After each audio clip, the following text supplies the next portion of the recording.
What does it mean to be a lawyer by the day and a drag queen by the night? Hello everyone, I'm Lush Monsoon. I am one of India's new age drag performers, and when I'm not in this avatar, I'm known as Ayushman and I work as a human rights lawyer. So I'm sure some of you must have heard of the term drag queen before, but most people in India still don't know what a drag queen is, or for that matter, even what a queer person is. Now, we'll get to that later, but there is a reason why you don't hear stories which are different. And that's because our mainstream society does not allow people who have a different story to come up in the mainstream narrative. In fact, even my parents don't know about Lush Monsoon, and while I'm filming this video for you all, they're both busy sleeping in the other room, unaware of this whole person's existence. So that's the state of India and of the world at large today. And you can't really blame them because, women are still fighting for an equal position in the society. And imagine then coming and telling people that gender is a made up construct. Poof! You can imagine the kind of shock they'll be in for, right? So anyways, I'm here to tell you my story with the hope that, if any of you out there feel that you're not part of the same mold and you are different, then maybe you can get some inspiration and hope from my story. So I come from a small town in India called Ranchi. Yes, that's the same place where Mahendra Singh Dhoni is from. And coming from a small town, I didn't have exposure to that many things out there or information out there.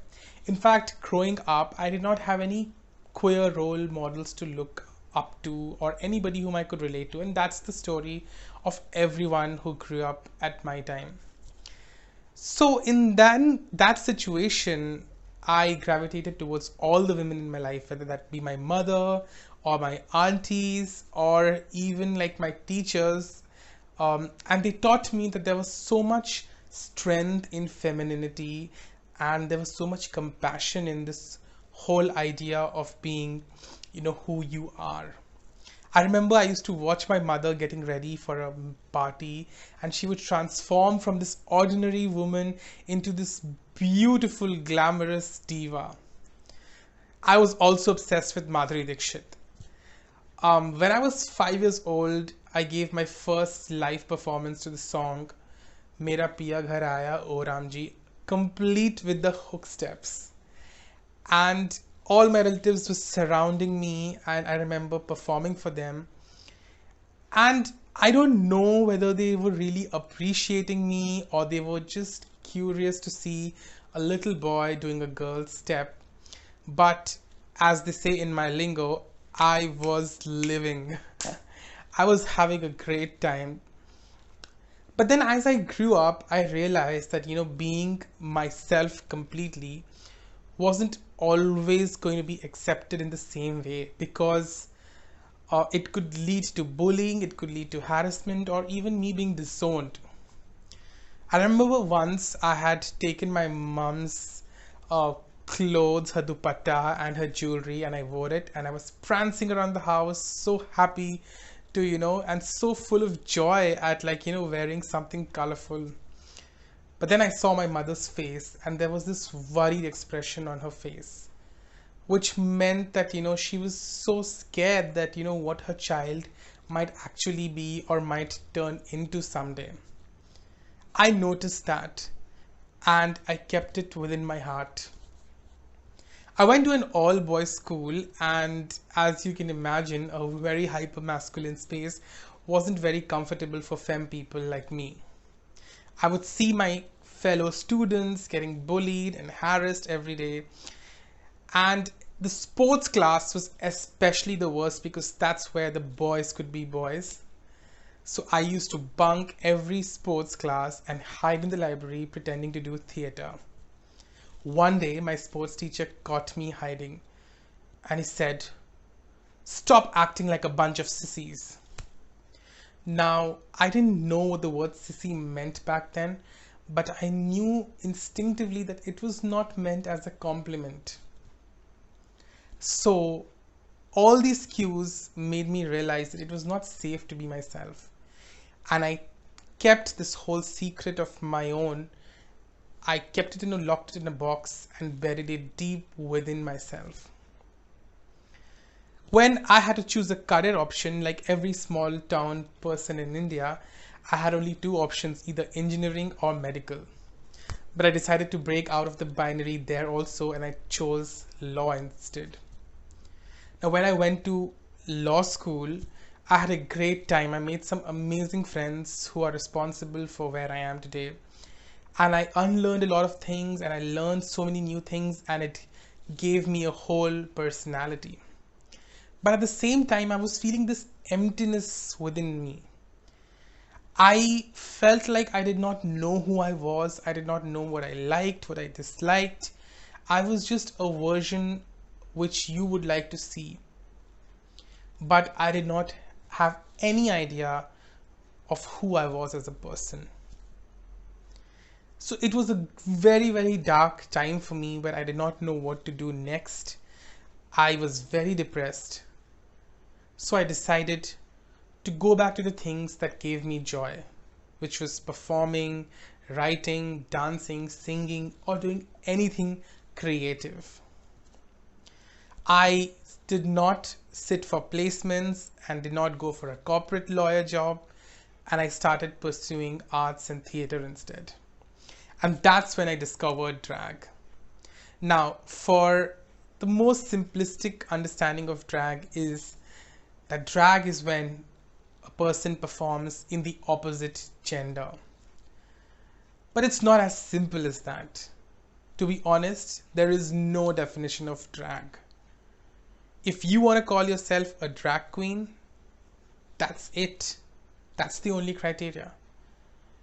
So in fact, there are drag queens, there are drag kings, there are trans performers, there are non-binary performers, there are performers who mess up with gender on stage. And drag performers can do anything. They can sing, they can dance, they can just stand on the stage, So I discovered drag completely through this show called Rupaul's Drag Race. Now that is a show which is a worldwide show for drag queens to compete and win the title of the next drag superstar. Now, when I first started watching this show, I was clueless because these were people who were not the best dancers or the best singers or the best fashion designers, but they created magic on stage. And when I watched closer, I realized that these were people who were outcasts all their lives. And yet they were there on stage to show their true personality, to show off their true selves, even despite the backlash that they would receive. And in that moment, I realized that I had found my tribe. So one fine day, on my friend's insistence, I went to the local store, makeup store. I got a bunch of makeup. I got back to my room, and along with my friend, we dressed up and we just danced to RuPaul's songs.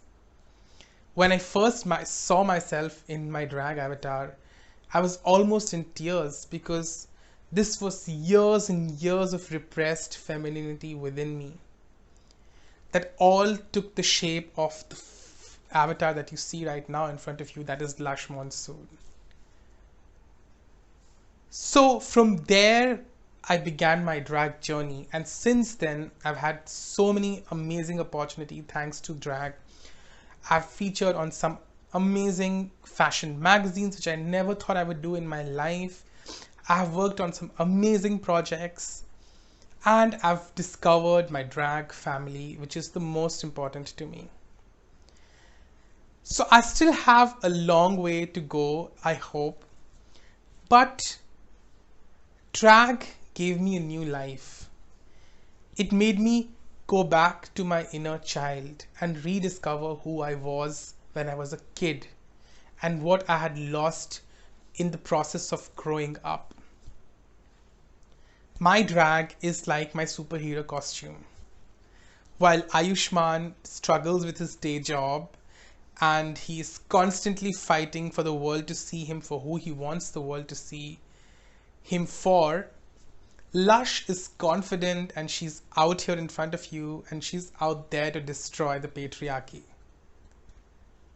So when I wear on my wig and my costume and my makeup, it gives me power because it connects me to who I am from within.